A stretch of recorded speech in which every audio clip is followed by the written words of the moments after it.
Africa, like I said, has a very unique history, South Africa. It's a very wealthy country with mineral wealth. In the late 1800s, they discovered diamonds there and gold, like two of the largest deposits of gold in the world, and diamonds, and platinum and other. So that led to a huge just gold rush there in the late 1800s and developed the city of what is now Johannesburg. Johannesburg is probably like the economic capital of all of Africa. It's the headquarters of, there's a stock exchange there. It's like the most economically developed place. So there's a lot of wealth, and the country has great weather year-round. It has a huge farming community. In the Cape, they grow a lot of wine, and in the areas around Johannesburg, they have a lot of great farms. There's a lot of national parks. There's a lot of beauty, a lot of natural beauty. In Johannesburg, there's like white town areas, and then there's townships, and they're usually like right next to each other, and it's really kind of, it's almost surreal. And you have to recognize that South Africa is one of the most unequal economies in the world. Like, you'll have people with enormous amount of wealth living a very short distance away from people who are living in almost abject poverty. South Africa, like I said, it's pretty developed. There's really no like starvation there. Like, it's not like National Geographic Africa. It's there's the people there. There's plenty of food and water, but there's many people who are very at the poverty. They're living in poverty. And they'll be right next to people, mostly white, who are, not living in poverty. And that's not, that's a common stereotype. But obviously, there's many middle class and wealthy blacks and whites, and there's wealthy blacks and there's poorer whites. But for so long in South Africa, if you were white, you were rich, and if you were black, you were poor, and Indian and colored, you were poor. So it's like it's changed a bit since the end of apartheid in '94, but there's still that that huge economic gap. And if you serve in a town or a white area, which I served in one called Alberton, you have to recognize that, like I said earlier, the crime is a big problem in South Africa, and a lot of the white people have left in the years. A lot of them emigrate to Australia or Great Britain or America or New Zealand or wherever. The reason they do that is there's a number of reasons. Some of them just were upset that the Africans took control. That's not the biggest issue. You have to understand that white South African, like, there's a surprising amount of racial harmony I found there. Like, there's still that gap, obviously, just a huge cultural gap between the whites and the Africans. But for the most part, those people really do get along, or they at least try to get along. There's not too much racial animosity. I didn't experience any racism when I was there. Only a few instances. Obviously, there's still that, race is so huge in South Africa, so it's hard to get around that. But just know that when I was in the townships, I never felt like people thought less of me because I was white, if that makes sense. If anything, they were kind of impressed that I came there, because white South Africans don't like to go into the townships because, again, crime's a problem. But maybe it was because I was an American. So being an American, a lot of the Africans, that's of course cool. Like, that's one thing you have to understand. If you're an American going to like the developing world, and you tell people you're an American, that's like a whoa, Some people might not like that, for sure, but most people are like, oh, you're from America, that's cool. That was funny, because most South Africans, they'll ask you, like, are you from California or New York, and I would tell them I'm from Washington, D.C. area, because that's, and they would be like, oh, Obama, things like that. So they know, like, they love American pop culture there. That's one thing. They love American movies, TV shows, music, so that definitely helps, warm them up to you. So South Africans have a very positive image of Americans, and I'm sure of British and other Europeans. So don't think that being white, you'll be the target of anything. I mean, and even, people get along there. That's the thing. However, there is some tensions, mostly under the surface, because in the white areas, the one thing you'll notice is when you go into the white areas, the towns, Every house is surrounded by a thick wall, a brick wall, and many of them have electric wires going above them. And they have these metal gates that open and close where you drive your car in. And basically every person's house in a town is basically like, they've turned into like a prison almost. And the problem is that in South Africa, property crime is a really big problem. That many of the white South Africans have had or wealthy South Africans have had their houses broken into, their stuff stolen, and that has really led to a lot of bad things. So like when you walk down a suburb here in America, almost, all that, you can walk right up to a person's front door. Almost nobody in like any American suburb has like a fence or anything. Like obviously there's places, but most, like where I'm from, I grew up in the suburbs, like you can just walk up to anybody's house, knock on their front door. You have to realize that in South Africa you can't do that in a white area. They have that huge wall, this big metal gate. You have to ring like a buzzer, like an intercom system to talk to them. And what annoyed me especially is a lot of the whites there have dogs, really aggressive, angry dogs. So as soon as you knock, this big booming dog comes to you and starts barking its head off, and it's just this awkward, it's just this really awkward exchange. And so just know that. In the townships, the houses usually don't have, maybe they'll have like a simple like brick wall, but you can usually walk up and knock on the door, so that's nice. Just know that, and crime's a problem there, and that's why many whites have left, because it's just a problem. And another thing that, like I said, there's a huge income gap, so that is kind of a tension as well, because the whites still own like the mines and a lot of the good farmland there, and a lot of the economic units in South Africa, which has led to tension because there are some people who think that the government hasn't done enough to spread the wealth, and others who think that not.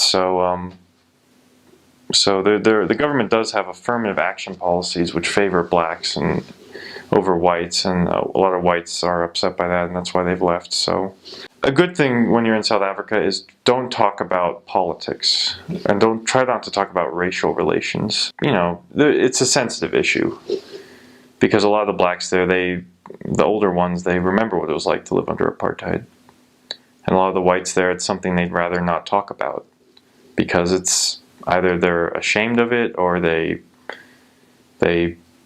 maybe they don't feel guilty about it and they're angry at how things have been, or they might, a lot of the people there, it's just interesting. People there will be very honest with you about how they feel about this type of people, and like how they think about the whites and how the whites think about the blacks. They'll be honest with you, and they might say some things that might make you feel uncomfortable, politically incorrect, I guess we could say, but just try not to talk about that, because it can be a sensitive issue. But just remember that we're all God's children. And when you go to a place like South Africa, which is so different from what we're used to, like please, like just be open-minded, and don't just when in Rome, do as the Romans do.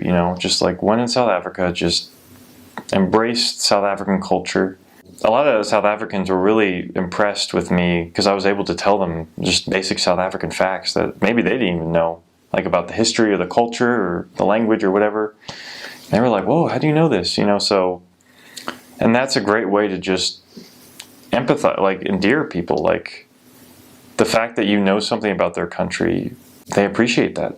Some Americans can come off as being very like arrogant or maybe uncultured, or there's something called the ugly American stereotype, which is, when Americans go around the world, they kind of like, they have this America's the best place mentality, which is, just don't do that. Like, obviously there's things in South Africa that you're going to find that are pretty unattractive, just about the culture or whatever, but, keep those things to yourself. I know that's hard, and just remember that these people are good people, and they have had struggles that Americans and other people from the West have never had to deal with. Just be open-minded. Listen more than you talk. That's always a good rule of thumb. Ask people about themselves. Ask people about their culture, about their way of life, how they do things, their history. You know, people like to talk about themselves and show interest and tell people like, man, like people like when you first get out and you tell people where you're from, a lot of them will be like, oh, how do you like South Africa so far?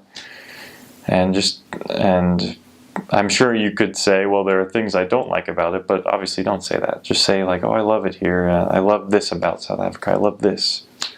And people appreciate that. Like one thing that almost everybody loves about South Africa who goes there is the weather. It just has great weather. It's this Mediterranean climate. It's like Southern California. Even during the winter months, it's still pretty warm. I mean, you might need a jacket, but it has some of the best weather in the world. So that's definitely one thing you can, if you have nothing else you want to say, just say you love the weather, because you will love the weather. And it's funny, another thing too, because Africans are kind of self-aware. They kind of understand how other people think of Africa.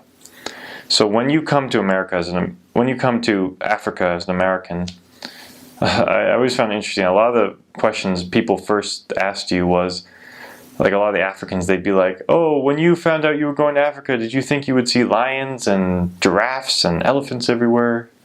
You know, they kind of feel like the rest of the world has this stereotype that in Africa, like as soon as you get off the plane, you're going to see like an elephant there or a lion or whatever. And that's kind of funny, but maybe, like, obviously when we think of Africa, I'm sure that's one of the first things we think of, like non-Africans, just the animals and all the cool exotic animals and things there. So try to get rid of your stereotypes of Africa. Like obviously there are animals there, and I got to see them in like game parks and game reserves, and you'll be able to go to those. But you know, it's not like something you'll see walking down the street or something. Definitely not. Another thing is, like, when we think of Africa, we might think of like have this National Geographic image of just like these people who are super like in this rural area that's like, you know, National Geographic, you know, that like that tribes, and the women have like those big lip like things in their lips, and they're unclothed, like they have their, you know, body exposed, and they're just doing these chants, and it's like a really like almost primitive image. And there are places like that in Africa for sure, and in South Africa, but the vast majority of people obviously don't live that way. They live basically normal life. They have houses or apartments. You know, they cook their food on a stove. You know, it's like, so just, you know, don't think of them as being all like, you know, wild tribesmen, because that's not true. And you probably won't encounter any people like that. So yeah, so just try to undo your stereotypes. My first area was a place called Tembisa, which was it's a black township. In South Africa, what they have is there's different types of areas. Because if you know South African history, it has a long history of racial divide. There's been official racism practiced, and so if you're going to South Africa, know the history, learn about the history of the country, because it has a very unique history. I'm a history major, and I'm studying, one of the things I'm focusing on is South African history. That's just something I love to study because it has such a unique history as a country. And just know that it's unique in Africa because it's always had, or for a long time, it's had a large white population. And there are two types of white people there in general. There's the English South Africans, and then there's the Afrikaners. So the English South Africans, they're English, and they speak with a, you know, South African accent, which is kind of, it's different from an English accent, but it's pretty unique.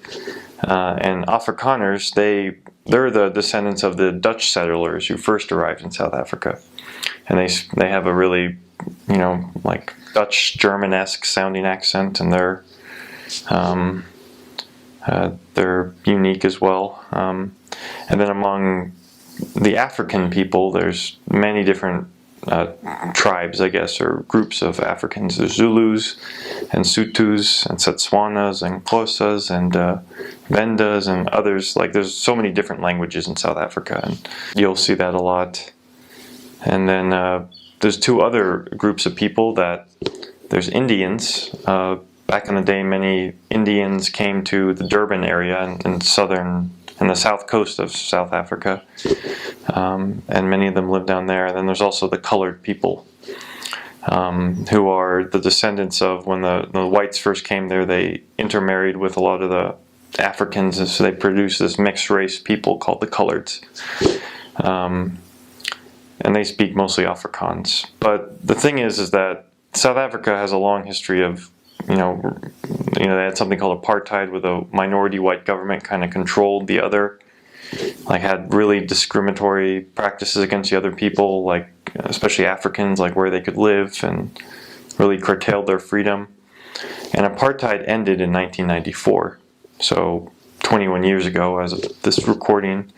And when I was on my mission, I arrived in 2011, so it was only 17 years after. So it's only really recent that the country and all the people there have experienced full freedoms. So, but you can definitely see the scars of that. So most areas in South Africa, like, they're defined by what type of people live there. So like there's towns, which is usually a white area. These are the more developed areas with nicer houses. And then there's townships, which is like a big sprawl of just where most of the Africans live. I don't want to call them slums, because they're not, but they're underdeveloped areas. They're small houses here and there, and they're kind of dirty places.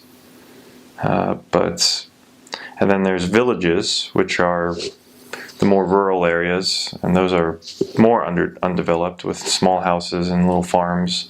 And then of course you could serve in a city area, like Johannesburg itself, like in the city, which is like a city. The first place I served in was Tembisa, which was a township, and it was a big sprawling area, and it was definitely a culture change. Like, that's what we have to understand. Like, if you go from America to South Africa, or any place in the developed world, you're going to realize that you're going to be in for like just a culture shock, especially if you've never been to a developing country before. It's just the standard of living there is just much lower than what we're used to, and that was an adjustment for me, and it was sobering, to see that a lot of people, like a lot of the people I taught, they lived in rooms. They lived in places that were just small, like this room we're in right now. Like a family of 4 would live in here, like something this size. Like everything, they'd have their bed here. They'd have all their clothes in one corner, and then they'd have like a little thing to cook, and that's it. Like a husband and wife and 2 kids, just all in this tiny room. That's something I experienced, and like most of the houses there are pretty small, and it's just everything is just smaller. Because in America we just have big stuff, big houses, big rooms. We're just used to having more living space that the people there don't have, or is used to. One other thing that also you'll notice is that crime in South Africa is a big problem, to say the least. I had one bad experience of crime there. A lot of the areas I served in, when I told other people I lived there, they kind of were like, "Whoa, you were there?" Was there, like, Tembisa apparently had a reputation for being a very crime-ridden place, and I'm sure there's truth to that. But you have to recognize that, like, when you go into the township, if you're a white person, you're gonna realize that you are the only white person there. Like, you are completely surrounded by Africans. Like, there are no other white people who live there. So unless your companion's white, you'll be the only white person for miles. And I never felt uncomfortable with that. That was the interesting thing. In South Africa, everybody speaks English. However, understand there that there's 11 official languages in South Africa. It's such a multicultural place. So the 2 main white languages are English and Afrikaans. Afrikaans is like a form of Dutch. And then among the Africans, they speak, it's pretty incredible that all the Africans there can speak like 5 languages fluently. And they can understand all the others. Because almost all the African languages there, they all have the same, like, root. It's called, like, Bantu. Bantu was like the original African languages, like Latin, think of it like that way, and then, you know, these different languages developed, but they can all understand each other. That's the cool thing. Almost everybody there, no matter what their race, knows English. The only people who might not know English very well are some of the elderly people, but among the young people, they can all speak pretty fluent English. The most common African languages are Zulu, I noticed. Like most Africans, in their homes, they speak one of their native languages. They say, you know, Zulu or Xhosa or Setswana or one of those. But they know English and they'll speak to you in English. And it's pretty understandable. I never really had any trouble understanding people for the most part. As a native English speaker, you know, we can speak pretty quickly and people can understand us for the most part. But with Africans, English is not their first language. So if you speak really quickly, you you have to slow down a bit. But just remember that it's not their first language. Even though they're almost perfectly fluent in it, you know, for some people, you might need to just slow it down. Almost all the Africans can speak English pretty well, but many of them, like among themselves, most of them speak Zulu. Like almost all Africans there understand Zulu. It's like the most common African language, at least in the Johannesburg area townships I've noticed. So it's good to learn a little bit of Zulu. I had a companion, my second companion, my follow-up trainer was from Swaziland, and his native language was Swazi.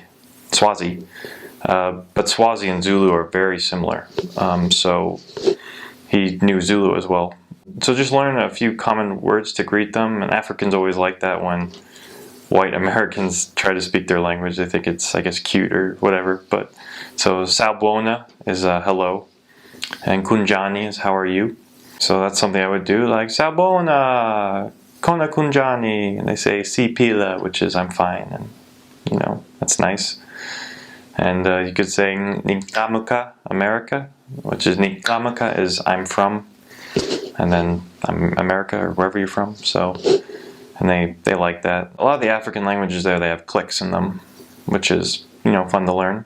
One of the languages is actually called Xhosa, Xhosa. So yeah, you can learn that. It's kind of cool. I had companions from all over Africa, and they taught me a little bit of languages, but I don't think, unless you really immerse yourself in it and you're just a language guy, like don't expect to learn it. Because Zulu, all African languages are all oral. None of them have a writing. It's just like you can write. They use Latin letters, of course, English, but they don't have like a nat. So it's like, it's a language you learn by speaking it. I mean, you can get a Zulu dictionary, I'm sure there, or a Xhosa dictionary, but just learn like the simple greetings. I also served in places where the people spoke Setswana, which is the language of Botswana and also a lot of South Africa, near the border there. And like Husiaime is that's hello in Setswana. And another thing I'd learned is Kekopa Metsi, which is can I have a glass of water in Setswana. So just try to learn little greetings like that. That will help you break the ice with people. And they'll find it kind of nice. And you know, people appreciate that when you're in their country. Like learn their languages, learn their culture, learn their ways. Don't judge it. Definitely do not speak negatively of it, but learn it and appreciate it.